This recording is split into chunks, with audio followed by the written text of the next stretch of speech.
Welcome everybody. Here's the process that we are going to go through for today. Since we've never done the Zoom call before, we expected to run this for about 45 minutes. We've received a number of questions from you upon registration. We have a number of topics to update everybody on. And so we're going to go through, Joan and I are going to discuss kind of the latest developments and try to answer your questions. Along the way, if you have any questions that are on the topics that we're talking about, just like we do with the forum, feel free to chat. That's probably going to be the easiest way to continue the discussion rather than trying to find you in the midst of 60, 70 people here. And what we also plan to do starting next week is have another session just like this. We may turn this into a weekly session. We may turn it into a question and answer where we actually do get the hang of the Zoom calls and we can take live questions in that format. But for today, we're going to run through. We have a lot of updates, a lot of information I'm sure you're anxious to hear about. The other thing that I'll mention is that I think some of the questions that did come in upon registration were questions that you want to hear feedback from other fellow homeowners, and here we are as a group of fellow homeowners. It's going to be obviously hard to unmute everybody and get a consensus on that. One of the best ways, I think, to get other feedback from homeowners is going to be, if you're not joined already, the Cape Cod and Islands homeowner Facebook group, or the community Facebook group that we started is a great place. It's been drawing a lot of attention, a lot of great conversations, a lot of questions about that we're going to be talking about today, but you'll get a lot of direct feedback. Some of you I recognize are participants in that group already and chatting. And so there's a lot of valuable information and feedback going around, not just from We Need a Vacation, but from fellow homeowners. So to get started, I guess I should, without further ado, I should first say, hope everybody is healthy and safe during this time. It's certainly an anxious time for everyone. You know, life seemed to have stopped for a couple months, and you know, while we want to, you know, we're not out of the woods yet, we do see some signs that, you know, all around the country there are, you know, every state is looking to cautiously reopen business, reopen the economy.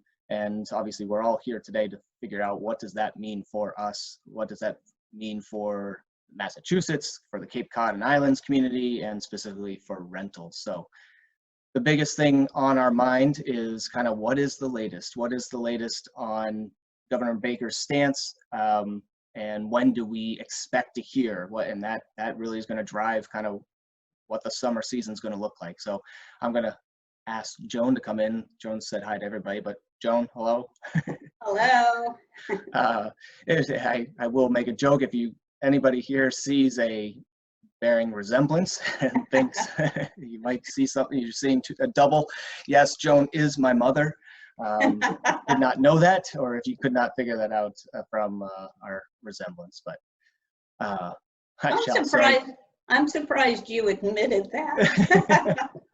Well, when we're on the screen, face to face on the screen, or side by side, however you want to look at it, but no, we are not quarantining together, so for better or worse. So anyways, Joan, why don't you have been well adverse and in tune with everything going on and partaking with some of these subcommittees of Governor Baker. So why don't you give an update on your involvement with these subcommittees and where things stand with Governor Baker's and his forthcoming decisions?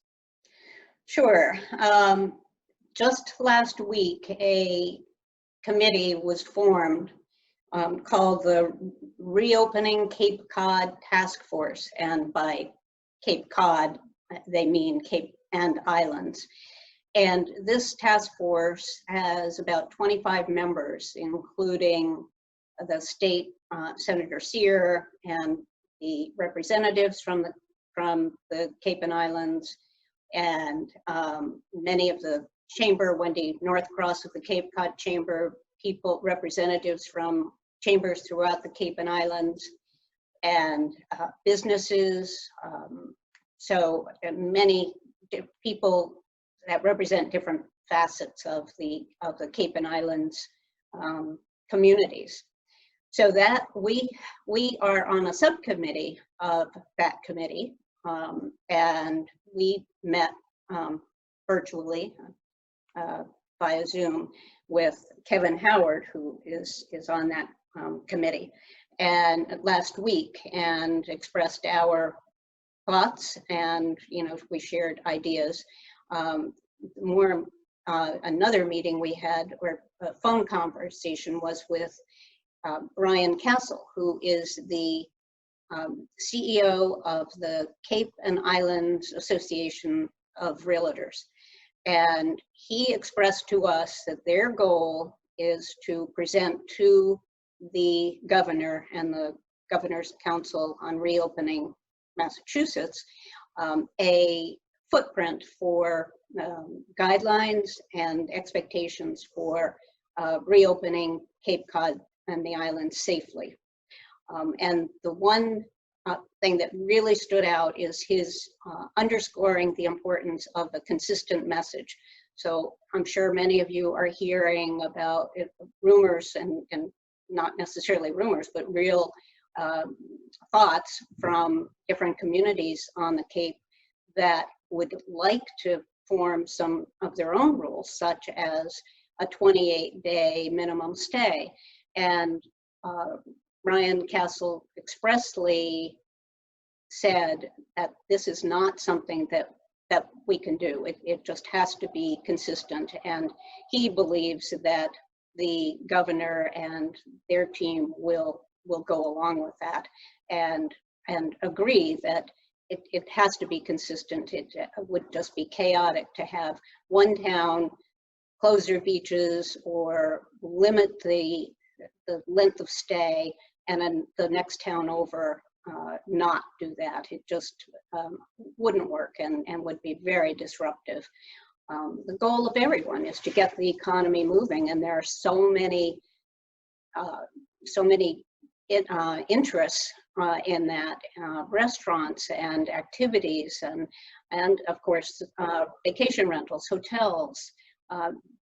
It just, endless, but we've got to be able to salvage some of the of our summer and do it safely. That's our #1 goal. So with those guidelines that you've been discussing with Ryan Castle and Kevin Howard, those are trickling back to Governor Baker's reopening committee, correct? He's going to be submitting it. He told us that he would send us the draft. We haven't received it yet. I think they're still fine-tuning it.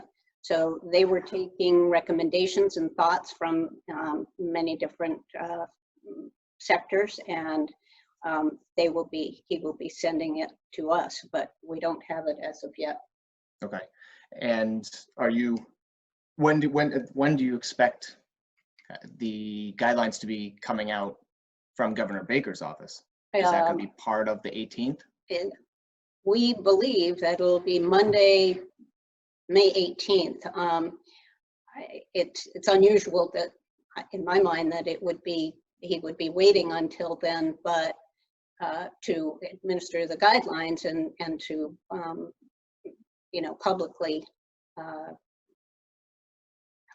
distribute them. But that is the case, and it's a four-step process. So as you all probably know, it's not going to be reopening Massachusetts all at once. I think the businesses that have the highest contact will, of course, open later. Probably restaurants and, perhaps things like hair salons and all the essential to some of us. A question related to kind of just insight into what those guidelines are going to be. I know it's all proposal and we haven't seen the draft, but wasn't there discussion about the limited stay? Any sort of input on the stay limits? Ryan Castle was going to submit I believe, at least that's what he said last Friday, limit of 7-day minimum stay. Now, I don't know if that would apply to the shoulder season, which, you know, as you all know, many people rent their home for less than 7 nights in the spring and fall. It may be something that would be imposed just for the spring and the summer. And I think a lot depends on how the state reacts, how you know, the virus, whether it, you know, it comes back, or, you know, what the pace of it is, and whether, you know, it can be contained. Right. I would expect that if they set an initial limitation on the length of stay, if they put out a 7-day minimum, I would wager they don't take into seasons into consideration. It'll probably, you know, it's 7-day is going to be there for as a minimum. If that's what they come out with initially, it's to minimize the volume, the turnovers, and the number of people coming. So off season may, you know, while we say the off season may be hit by that, at the same time, the off season is also growing because the schools are closed, and, you know, May and June may actually, or the end of May, June may increase. Right. So I think the other piece of feedback that we gave on that was whether, even if a 7-day limitation came into place, what would happen to existing bookings that are under that? Would they be grandfathered in? And so that was the question that we had asked. So yeah, and we don't know that. Right. So, and I don't know, you know, seeing a couple questions here. These are good questions. People asking about the rules on whether they apply to hotels, and hotels and motels. Don't know. I mean, we don't know the specifics of. I don't know, but I suspect that hotels and motels would not be under a 7-night minimum stay order. It doesn't seem to make sense. And I know, you know, with the lodging tax, they like to put us together as one group when the lodging tax came into play. But I think for this, they would probably treat them differently.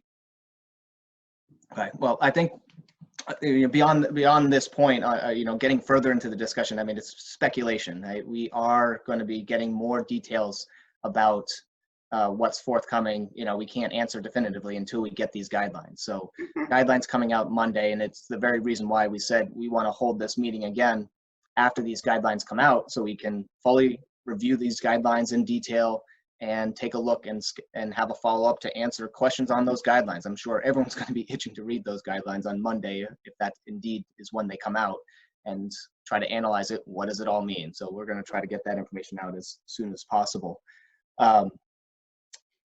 And hopefully answer all these other questions, you know, things about existing reservations. Again, we just don't know about the existing reservations.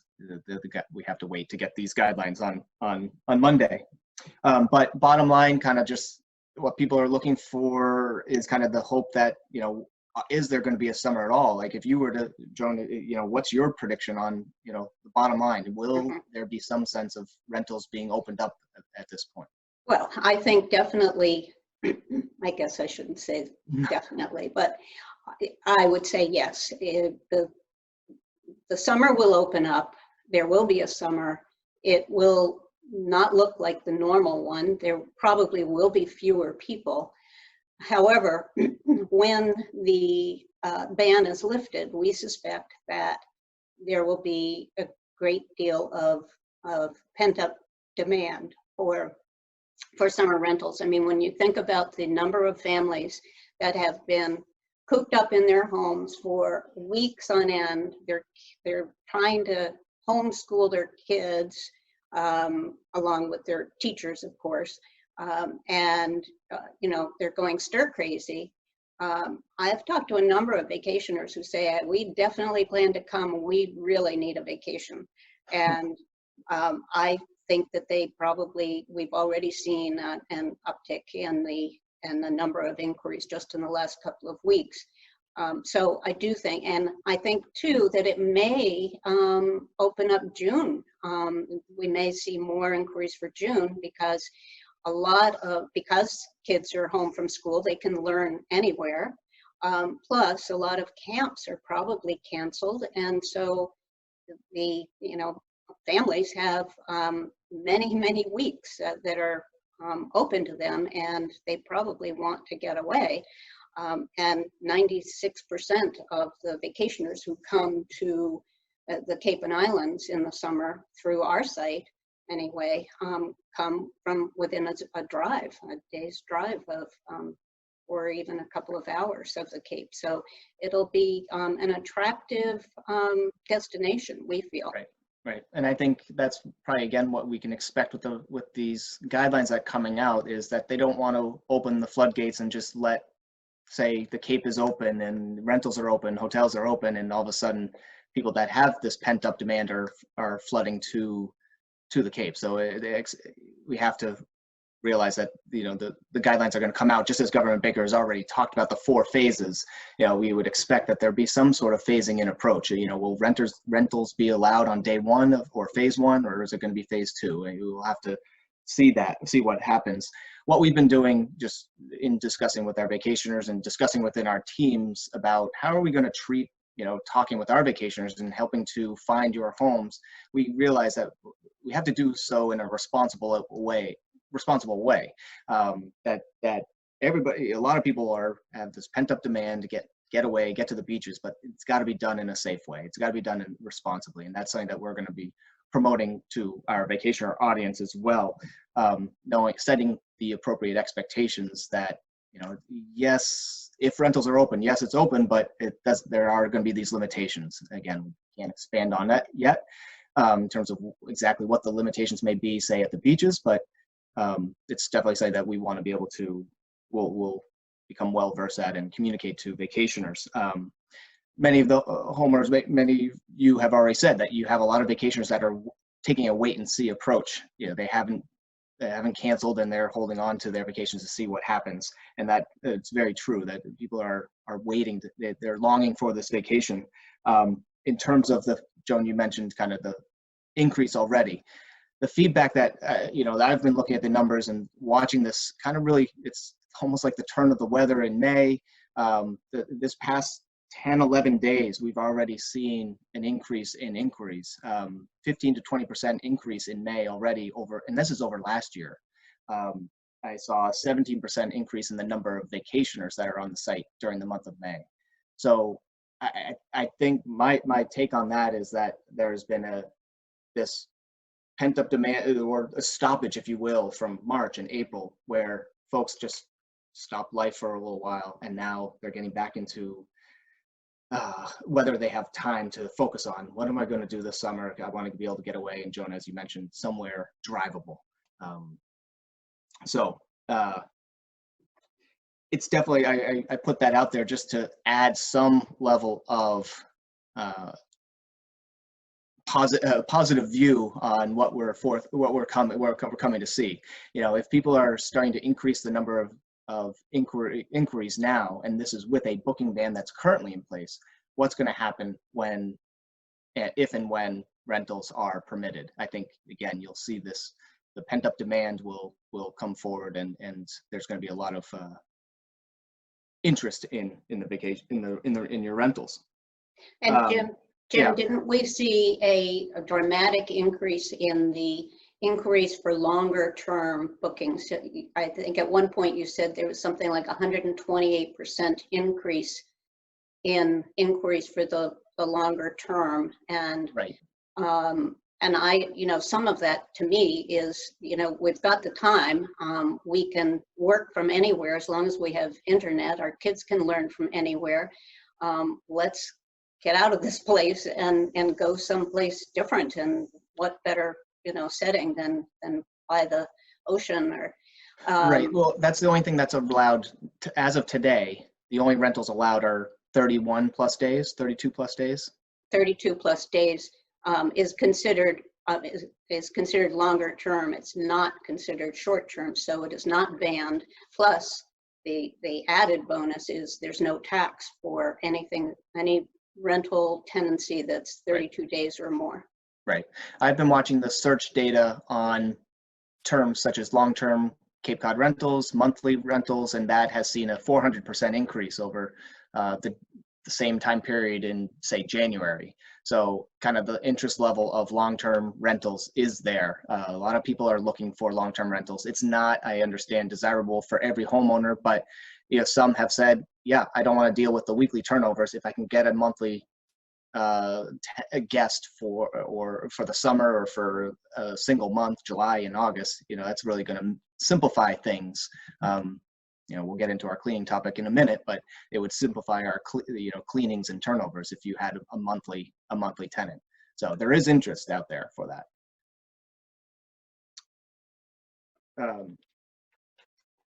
I think with that, I think we should jump over to that most common question that was being asked upon registration here was, what's going to happen to the rentals, the recommendations on turnovers? Is there going to be a buffer required? In the news has been a lot of talk about a 24-hour buffer. So Joan, what's your take on, what is the requirements here and what do you expect to see? Again, in talking to Ryan Castle, Board of Association of Realtors, he indicated that no, there would be no mandated buffer. Now, that being said, if in the ideal world, it would be great if we could all have at least 24 hours between the departure of our last tenant and the arrival of our next tenant. If people have open weeks or months and they can do that, that might not be a bad idea. Or to promote a 6-night rental, even if they mandate a 7-night minimum, I don't think they would care if someone stayed for 6 nights. Your lease was for 7 nights, just to abide by the ruling, and you would of course ask for less money than if they were staying for 7 nights. But that's not what most people can do, because many of you already have bookings, and you have back-to-back bookings, people leaving on Saturday morning and new guests coming in on Saturday afternoon or Sunday or whatever your turnover day is, predominantly Saturdays. What you might do is, for those vacationers who are really squeamish about this, you could offer them 6 nights, or you could perhaps, again, if you have openings, you could try to promote an 8 or a 9-day stay and then stagger. That's if you could, accommodate the cleaning.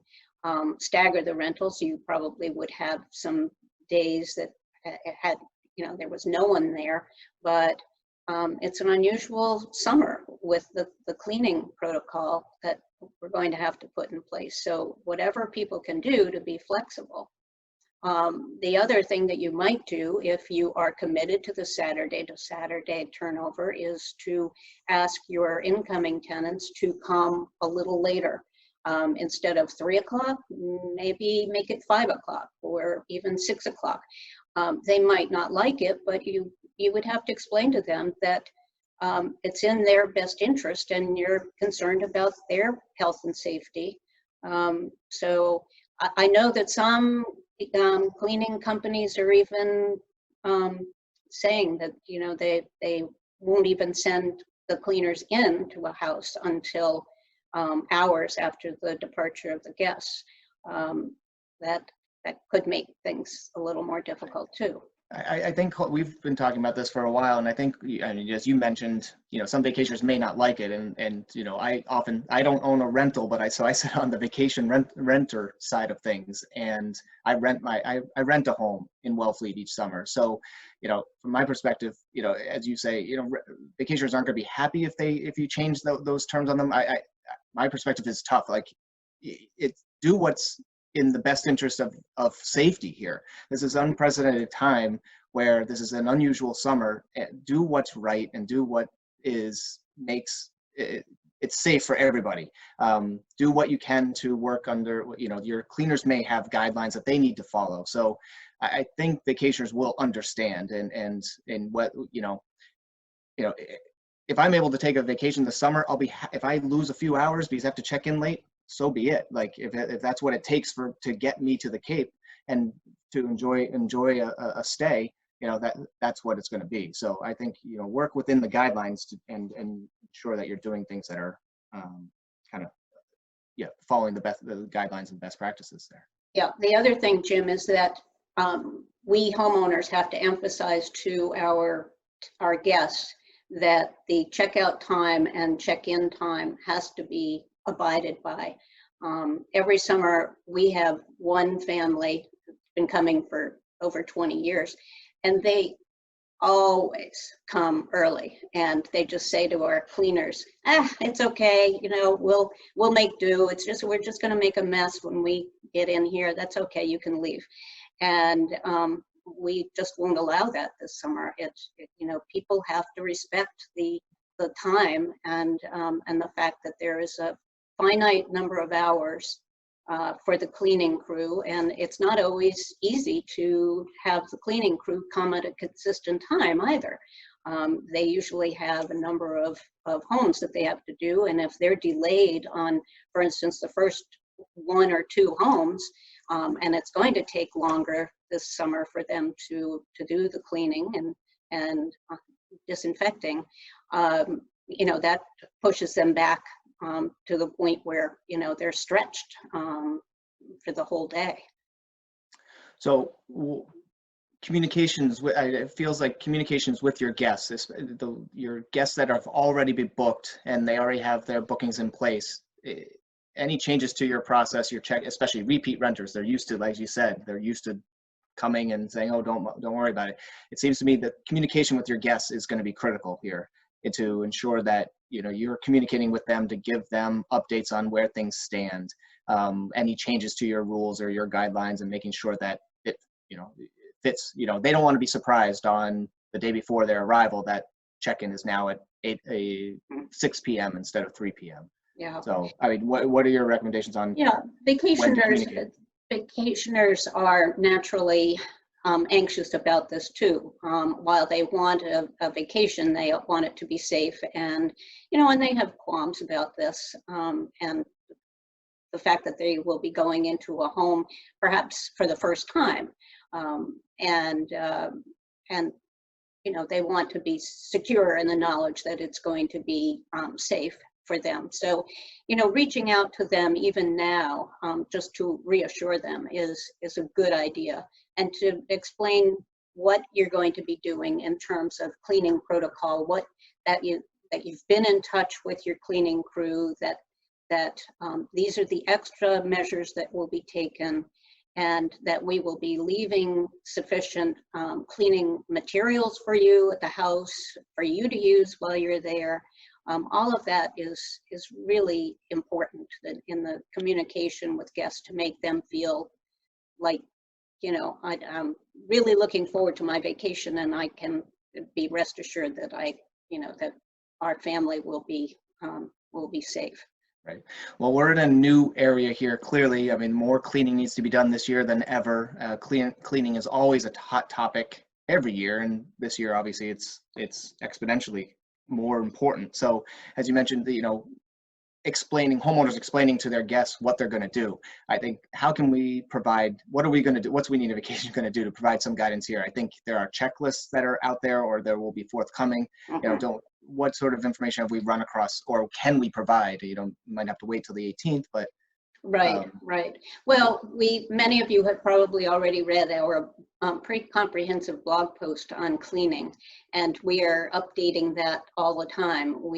Today we added a clause to that we have added to our sample lease about indemnifying the homeowner. Now that's another topic altogether, but I just thought I'd mention it. We are updating that blog post, and we have a lot of references on there, including CDC guidelines, and Ryan Castle again mentioned that they will be coming up with in coordination with the Massachusetts Board of Public Health, a list of guidelines, and even to the extent I believe that it will be something that might be posted in every rental home, so that the vacationer, the guests coming in, will see what has been done, and the cleaning crew will know, the protocol as well.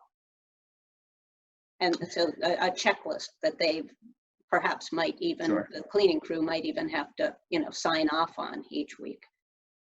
So, and I think Beta and I were talking last week or the week before. I think we may add kind of a template to our inventory on the website to help homeowners with communication of this. What would be a sample communication email that you might send to your guests to convey what it is that you're doing to, what are you doing to ensure the cleanliness of your home, not necessarily ensure, you're not, what's the wording, Joan, that you were saying about what you don't, in terms of disinfectant versus? Yeah, there's cleaning first. That obviously has to be done first. And then there's sanitizing, which is always done. But that doesn't get rid of as many germs and doesn't address the virus as much as disinfecting. So that's the third and very important step that needs to be emphasized, and what house cleaners are essentially going to have to do. And some cleaning crews will, obviously it will take longer. They might be adding staff to come into the home, but they may charge more as a result of this. It's not easy, because they've got to go over every high touch surface in the house, including things like remotes for the TV and all the different handles and doorknobs, and just, imagine what is touched. So it's not an easy process, and it's not foolproof. So, you just have to do, as the best job that you can, and make sure that you're, either you or your cleaning crew, do a very thorough job. And it's important to convey that you are looking out for your guests, that you are taking extra measures, that you're building the trust before they even step foot into your home. They have the trust, they've received communication from you that you are taking these extra measures to ensure their safety. You want the vacationers to know that you are taking those extra steps in this unprecedented year, and just feel safe walking into that home. That being said, you have to also imagine that vacationers share some of this responsibility. You can't walk. A vacation rental is not your home, and so if you're, as a vacationer, they walk into some other place, just as if they walk into a public building now, they are going to share some of this responsibility and want to. I imagine many vacationers are going to step foot and do some of their own cleaning anyways. It's kind of become the norm that you walk in from outside and you wash your hands. So vacationers are going to be doing that. I think, what else can we as homeowners do to provide at our rentals for our guests? What supplies should you bring to help your guests? What supplies should you bring? Should you bring it or provide for your guests, and what do you expect the vacationers to bring themselves? I wouldn't expect the vacationers to bring any cleaning supplies, and most homeowners provide all of that anyway. But I think it's even more important. I mean, every summer, I see the guest reviews, of course, and some of them will talk about how there was nothing there. There weren't even any cleaning supplies.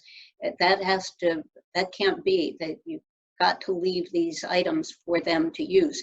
Not that they should feel like they have to clean the house, but it's a new normal, at least for now, that these items should be there for them. Even things like gloves, and certainly paper towels, and it's an added expense for homeowners, but I think it's a necessary one. Can you expect to increase your rates then, or add a cleaning fee? What would you recommend for new bookings? Well, if you, if for existing bookings, you of course have to abide by what you charged if you do charge an extra cleaning fee. If you're charged more by your cleaning company for the additional cleaning, then it's fair to pass it on to the vacationer when you sign the lease. You know, I think that they would understand that. That's going to take an additional steps and additional time and resources to get the house up to the standard that is going to be required now. The other issue that we haven't touched on is linens, and that's a whole other category, that topic that is just fraught with you know, concerns. And some homeowners who normally provide linens and towels are now asking their guests to bring them, or they are getting them supplied from a you know, linen service, and either and providing the guest with the name of a linen service so they can contact them.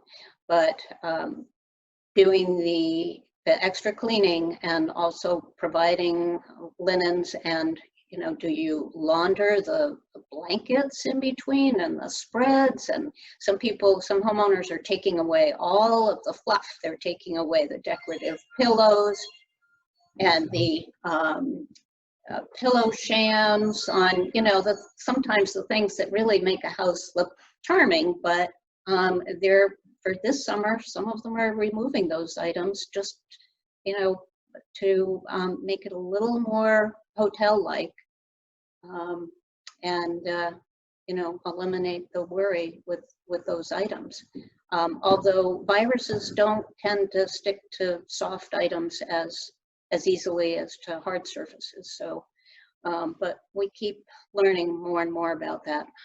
We don't have all the answers. So, well, would you, I mean, questions coming in related to this is just, you have a washer dryer at your home. You're typically, you just simply wash the sheets and put them back on. Is that sufficient? It is, if you, are you talking about if the homeowner does it or the cleaning crew? Right. It just has to be done at a very high temperature.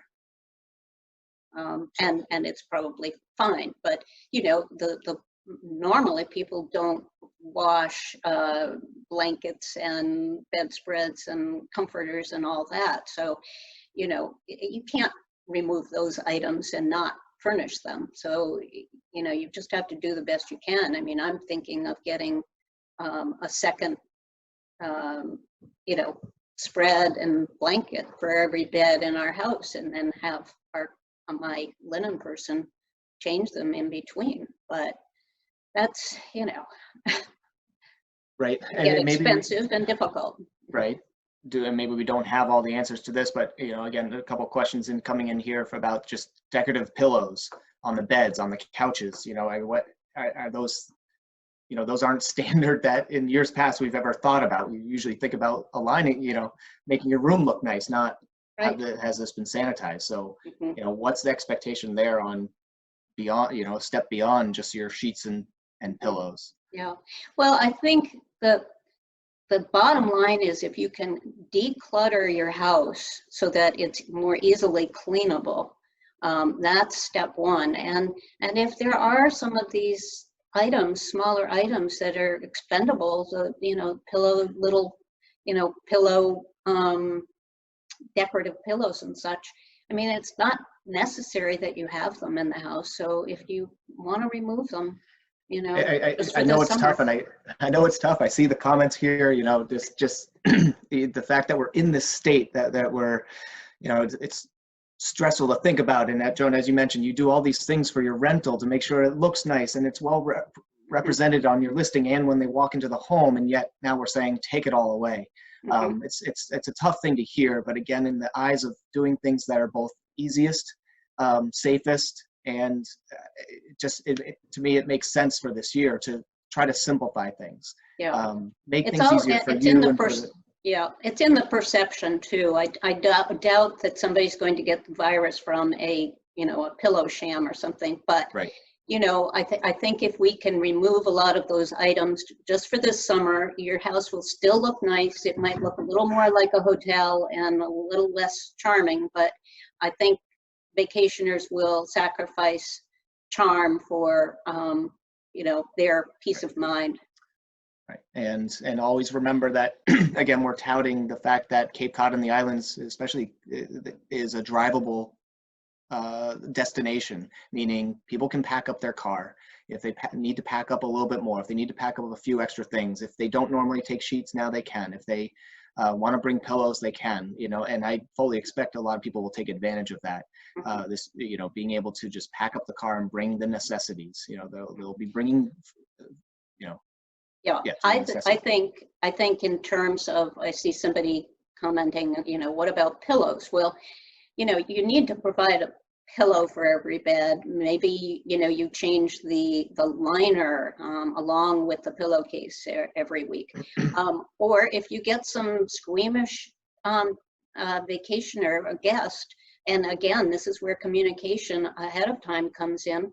You can, if they question you about that, then they're obviously nervous. You can say, well, bring your own pillows if you'd like, and we'll just, we'll put the others in the closet. But it could be a case-by-case basis. There will be other people who might not even be thinking along those lines. So if you communicate with each tenant, and I'm just going to put in my booking management, a little plug for our booking management, notes about each of our guests to indicate, what their concerns are and what I might need to do each week to accommodate them. Yeah, and I think at the end of the day, I think simplifying things will make lives easier for all parties involved, homeowners, tenant, guests, and the cleaners this year. Mm-hmm. I just think you have to. There's too many things. It can't be perfect. There's too many things to cover to expect perfection here. And I think looking at feedback, you're looking at inquiries that are coming in, and homeowners, you can think about what feedback you have received. A lot of people probably haven't heard from their vacationers. As I think right now, homeowners are mostly concerned about the cleaning. Vacationers they have the one benefit of a vacation rental is the fact that you can control your environment, and different than a hotel where as you go to a hotel, you're going into a common space where you're going to the front desk, you're going to the elevator, you're going, common hallways, common areas. That's a lot different than I'm renting a home. I'm building a relationship with the homeowner to connect and understand, here are the protocols. But once I get into that home, it's my space for the week, and I can control what's there. I can control what comes in and what goes out. So, and I think there's some benefit here for the vacation rental industry, and especially the book direct industry, to be able to feel comfortable that you're moving into and being able to take a vacation in a home and control what you're bringing in. And control what the cleaning protocols are that you're going to be following. What we have heard, what we've seen from inquiries, is not necessarily questions about, I'm looking to book your home, what's your cleaning process? It's what's your cancellation policy. Mm-hmm. So just kind of the sake of time, last topic is just the common question that we've had is just what sort of cancellation policies would you recommend now, Joan? Yeah, well, for already booked guests, and especially those who booked long before COVID-19 was even a concept or, an issue, some of them had to cancel or have to cancel even now because of any number of factors. They lost their job, or they were furloughed and they're getting their job back, but their employer tells them they need to, they can't take a vacation this summer, or they have somebody elderly in their family who can't come, and they've canceled their little mini reunion, that kind of thing. And in those cases, the majority of homeowners are being very understanding and refunding them in full despite what their cancellation policy might say in the lease. For others who are canceling a booking that they, when they booked during the crisis so that they knew what the situation was. Some homeowners are standing by their traditional cancellation policy, which is if I can re-rent it, rebook it, I will refund all of your money.